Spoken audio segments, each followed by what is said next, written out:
Bonsoir et bienvenue dans l'émission littéraire de Public Sénat au bonheur des livres. Ce soir, nos deux invités ont sans doute bien des choses qui les distinguent, mais elles ont en commun d'avoir publié un livre dans cette rentrée littéraire où elles évoquent l'histoire de leur famille maternelle, histoire sur laquelle l'une et l'autre avaient été jusqu'à présent discrètes, sinon secrètes. Leurs familles ont traversé les tragédies du XXe siècle européen. Leur aventure est une aventure de bruit et de fureur, d'exil et de persécution, mais de tendresse aussi. Une aventure d'amour et de ténèbres, pour reprendre le titre du très beau livre de l'écrivain israélien Amos Oz. Et c'est cette aventure, à la fois bouleversante et passionnante, que nous allons évoquer avec elle dans cette émission que nous avons intitulée « Les silences de l'histoire ». Sonia De Villers, bonsoir. Bonsoir. Vous êtes une journaliste très connue de France Inter, de sa matinale, et vous publiez votre premier récit, Les Exportés, aux éditions Flammarion, dans lequel vous racontez l'histoire de vos grands-parents, des juifs roumains qui ont échappé à la fois aux persécutions antisémites et au communisme, au système communiste de Ceausescu dans les années 60, au terme d'un échange rocambolesque qui concernait aussi nombre de leurs corélégionnaires. Et c'est ça que votre livre raconte. On va en parler dans quelques minutes. Lola Lafont, bonsoir. Bonsoir. Vous êtes chanteuse de rock balkanique. Avant. Et vous êtes une écrivain qui a une œuvre désormais derrière elle. On se souvient notamment du récit sur Nadia Comaneci, la gymnaste prodige de la Roumanie de Ceausescu, ou bien le livre que vous avez écrit sur Patricia Hearst. Les adolescentes jouent d'ailleurs dans votre œuvre un rôle particulier. Et là, dans cette rentrée, avec Quand tu écouteras cette chanson, chez Stock, vous tissez trois fils, enfin en tout cas vous enchâssez des poupées russes, vous revenez sur la figure d'Anne Frank. À partir d'Anne Frank, vous évoquez l'histoire de votre famille maternelle, notamment de votre grand-mère venue de Pologne.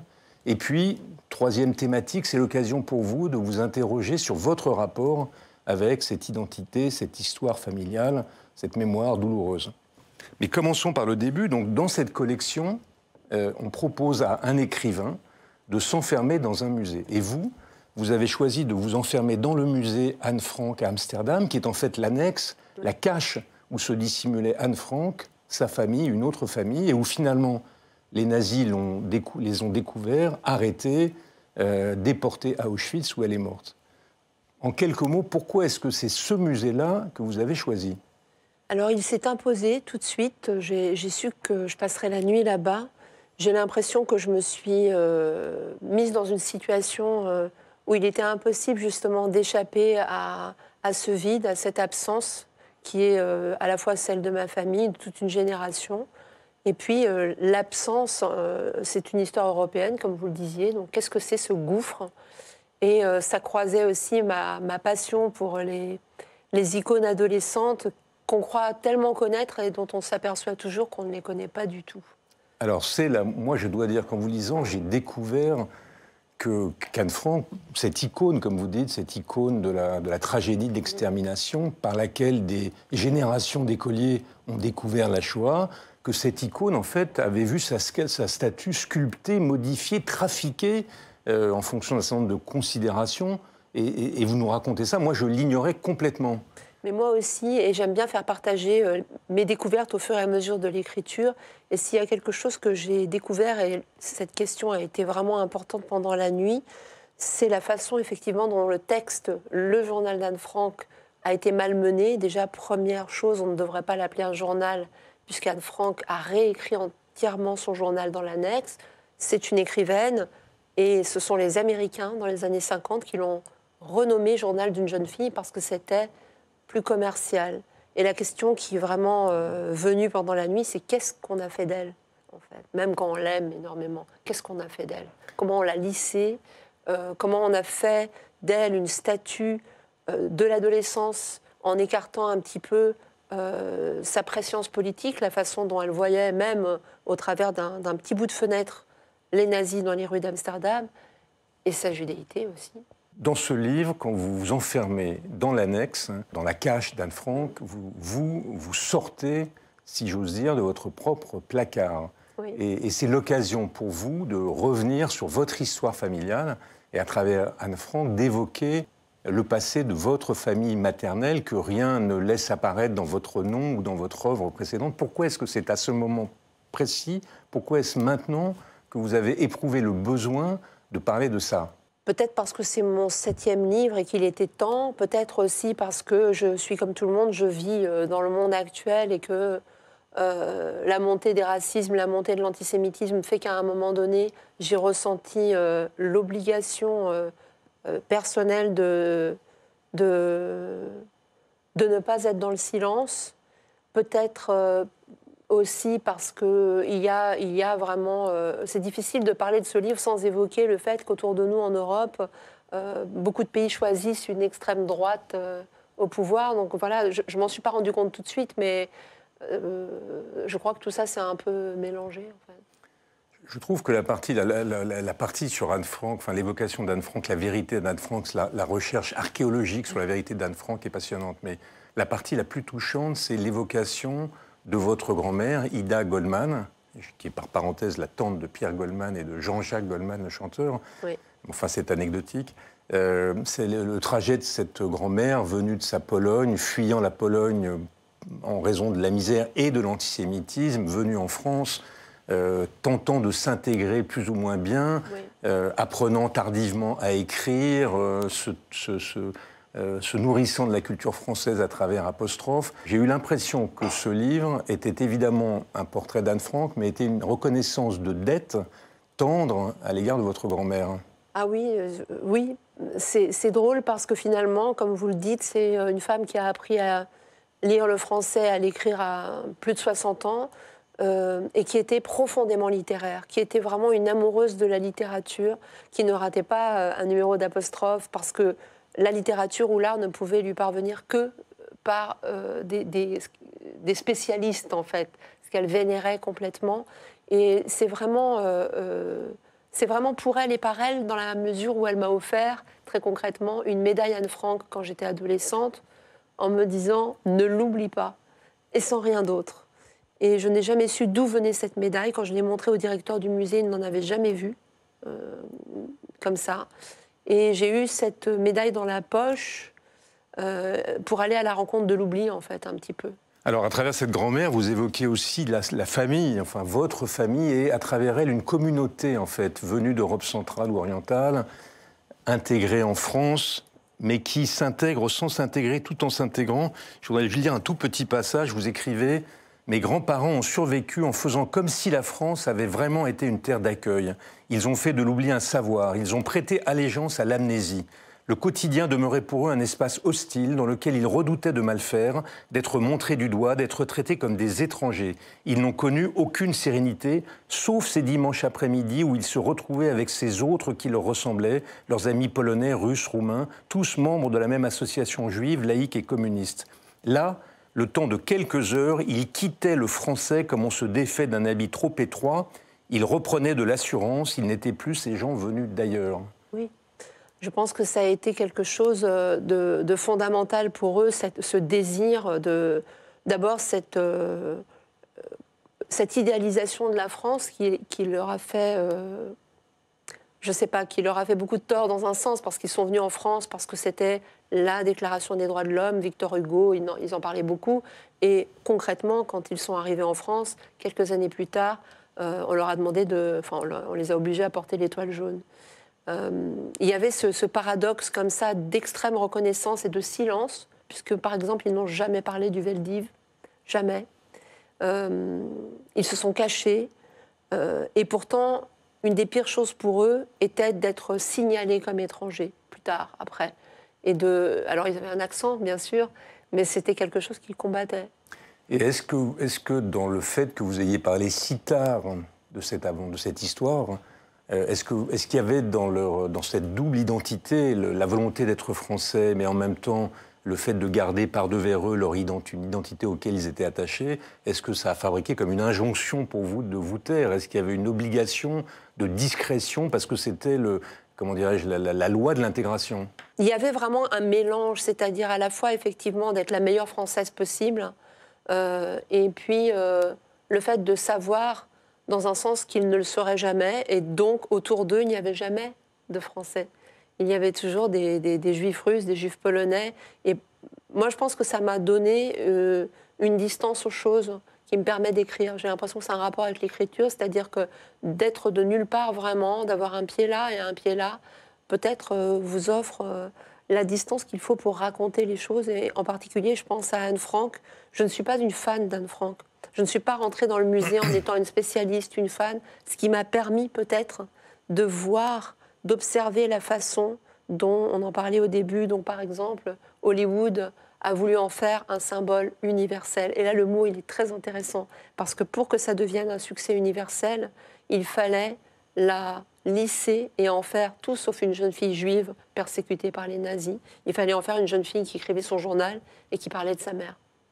Effacer son particularisme pour la rendre universelle. Ouais. Lola Lafont, quand tu écouteras cette chanson, c'est un livre très bouleversant, dont l'écriture à la fois pudique et précise, parfois en colère, mais une colère retenue, est extraordinairement touchant, je dois le dire. Merci. Ça doit vous parler, Sonia De Villers, ça doit vous parler parce qu'il y a quelque chose, il y a évidemment une résonance entre vos deux livres.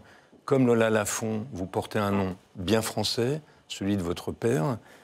Comme Lola Lafont, quoi que vous soyez connu, vous n'avez jamais évoqué ce souvenir. Et comme Lola Lafont, ce souvenir, c'est une famille qui, venue d'Europe centrale, venue de Roumanie, a connu des persécutions. On va commencer d'ailleurs par là. Rappelez-nous qui est votre famille, d'où elle vient et quel est son trajet. Mes grands-parents sont de Bucarest, tous les deux. Mon grand-père d'une famille juive plutôt modeste, des gens qui avaient fait un crochet par les États-Unis. Leur nom avait été américanisé à Ellis Island. Ils s'étaient installés au Texas. Mon grand-père s'appelle Harry, donc il porte un nom américain, ce qui est assez rare dans cette Roumanie communiste.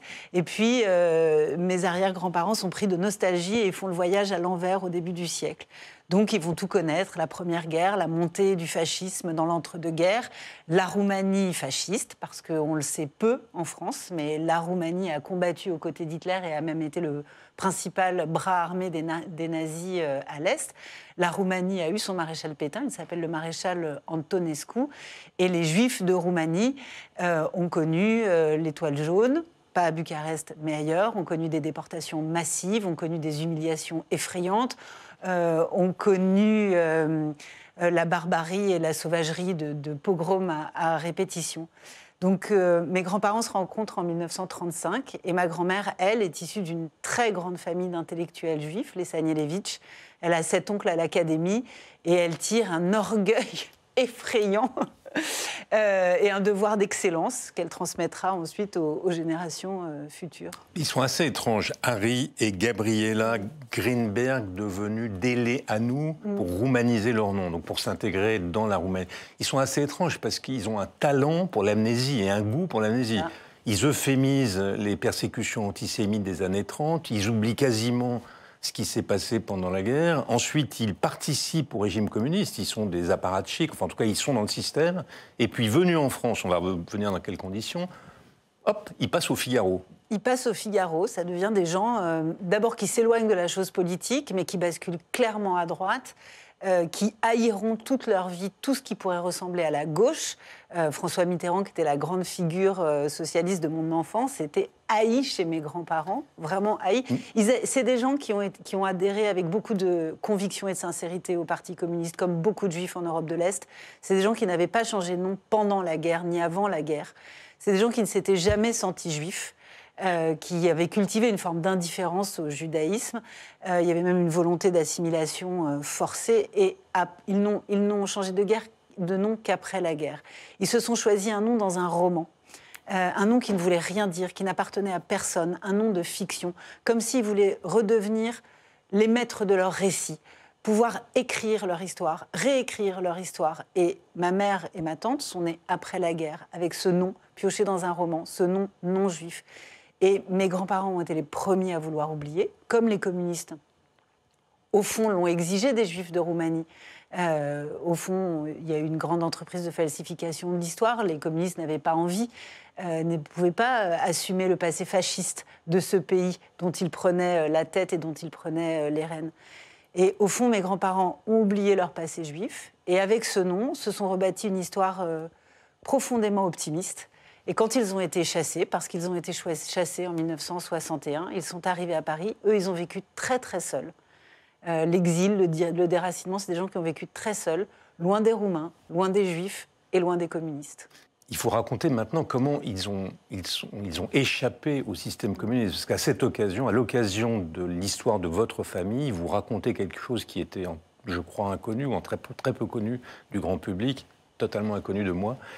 C'est qu'il y a eu un mécanisme d'échange marchandises dans lequel des milliers de juifs roumains ont réussi à quitter la Roumanie en échange de vaches, de cochons, d'outils agricoles. Des centaines de milliers. C'est-à-dire que la Roumanie, c'est l'une des plus grandes communautés juives d'Europe de l'Est. C'est presque 800 000 personnes avant la guerre. Il n'en reste plus que la moitié après la guerre, mais ça veut dire encore beaucoup de monde. C'est presque 350 000 personnes. Et tous ceux qui n'ont pas été déportés seront donc exportés. C'est-à-dire qu'à la fin des années 50, la Roumanie doit moderniser son agriculture et intensifier son élevage. Les caisses du régime sont vides. La Roumanie a besoin d'une monnaie d'échange. Et la Roumanie va décider de vendre ses juifs. Voilà. Ceausescu dira 6 ans plus tard, le pétrole et les juifs sont nos meilleurs produits d'exportation. Elle va décider de vendre ses juifs, de monnayer le départ des juifs de Roumanie. Dans un premier temps, on ne les monnayera pas contre des dollars, ce qui sera le cas après, massivement. Dans un premier temps, on va les échanger, famille par famille, contre du bétail. Donc, et principalement contre des porcs. C'est pour vous dire l'impensé antisémite de ce régime communiste roumain. Donc oui, mes grands-parents vont partir en 1961 et ils seront échangés contre des porcs. Alors, il y a un personnage qui est au cœur de ça, que je trouve extraordinairement romanesque, qui s'appelle Harry Jacobert, qui est un juif qui vit à Londres, je ne sais pas s'il est anglais ou pas, qui est un homme d'affaires, et c'est lui qui va être le maître d'œuvre de cette bourse d'échange entre des juifs, des marchandises et des dollars. C'est un commerçant prospère, oui, c'est un spécialiste de l'import-export. Mais je trouve que ce personnage est énigmatique. Est-ce que c'est un salaud ou est-ce que c'est un saint ? Est-ce que c'est un héros ou est-ce que c'est un... Il est tellement en cheville avec la police politique roumaine et les services secrets que ça ne doit pas être un saint. Voilà. Oui, mais il a quand même sauvé des centaines de milliers de juifs. Il s'est considérablement enrichi sur leur dos, considérablement enrichi. C'est tout sauf un philanthrope, manifestement. Maintenant, c'est quelqu'un qui a été réglo dans le business. C'est quelqu'un qui a fait du business sur le dos des Juifs. Quand les services secrets israéliens s'intéressent à lui, ils leur font mais horreur, tellement ils le méprisent. Vous le racontez, mais vous racontez aussi dans votre livre qu'il se bat, par exemple, pour sauver... Il est réglo. Une fois qu'il a pris... Il a pris l'argent. Il va livrer la marchandise. Voilà. La marchandise, c'est du bétail qui passe le rideau de fer de l'ouest vers l'est et des juifs qui passent le rideau de fer de l'est vers l'ouest. Donc il va livrer la marchandise. Il va remplir le contrat jusqu'au bout. Et c'est vrai que des centaines de milliers de juifs de Roumanie lui doivent d'avoir vécu dans un pays libre. Et ils ont de la reconnaissance pour lui ou ils le considèrent comme un salaud ? Non, ils ont de la reconnaissance pour lui. Et mes grands-parents n'ont jamais su l'histoire du troc contre du bétail. Ils sont morts sans savoir. Il a fallu attendre le mi-temps des années 2000 pour que s'ouvrent les archives du renseignement extérieur. C'est 20 000 pages d'archives environ, et que cette histoire sorte au grand jour. Alors j'ai envie de vous poser la même question qu'à Lola. Pourquoi est-ce que c'est maintenant ? Est-ce que finalement vos grands-parents, dont on comprend très très bien que ces juifs d'Europe centrale et orientale voulaient quelque part échapper aux persécutions, à leur situation minoritaire, rentrer dans l'universel, devenir des citoyens comme les autres et donc effacer d'une certaine manière leurs origines. Est-ce que ça a fonctionné comme une injonction de se taire pour vous ? Le fait que votre mère ait épousé un monsieur De Villers, le fait que vous n'ayez jamais évoqué cette question, est-ce que ça a été douloureux et angoissant pour vous de raconter tout ça ou est-ce que c'était au contraire libératoire ? Je ne pense pas qu'on puisse se libérer d'injonctions aussi lourdes et aussi fortes. Donc c'est un acte de transgression, très clairement. Maintenant, c'est la grande liberté des héritiers non traumatisés, comme dirait Yvan Jablonka, c'est-à-dire que moi, je n'ai pas grandi avec un non-juif dans un pays antisémite. Je n'ai pas connu les années 30, je n'ai pas connu la guerre. Je n'ai pas été trahi par ce régime communiste dans lequel je croyais tant, ce qui a été le cas de mes grands-parents. Et surtout, je n'ai pas connu l'exil, je n'ai pas connu le déracinement qu'a connu ma mère et ma tante quand elles avaient 14 et 16 ans. Donc moi, je vis avec un nom français en France. Je vais parler pour la première fois depuis plusieurs générations la même langue que mes enfants. Et ce non-traumatisme offre des libertés qui ne s'offraient pas aux générations précédentes. De cette liberté, je m'empare. De là à dire que s'emparer de la liberté, c'est libératoire. Alors, ici, Au bonheur des livres, on s'intéresse évidemment au plaisir de nos lecteurs, c'est même notre boussole, et on a l'habitude d'interroger l'un d'entre eux qui a une question à poser. Je crois que c'est à Sonia, l'une d'entre elles en l'occurrence, puisqu'il s'agit de Gabriel. Est-ce que ses parents l'ont nommé ainsi en l'honneur de Colette ou de votre grand-mère, de Colette ou de Chanel, je ne sais pas, mais Gabriel a une question à vous poser. On écoute Gabriel.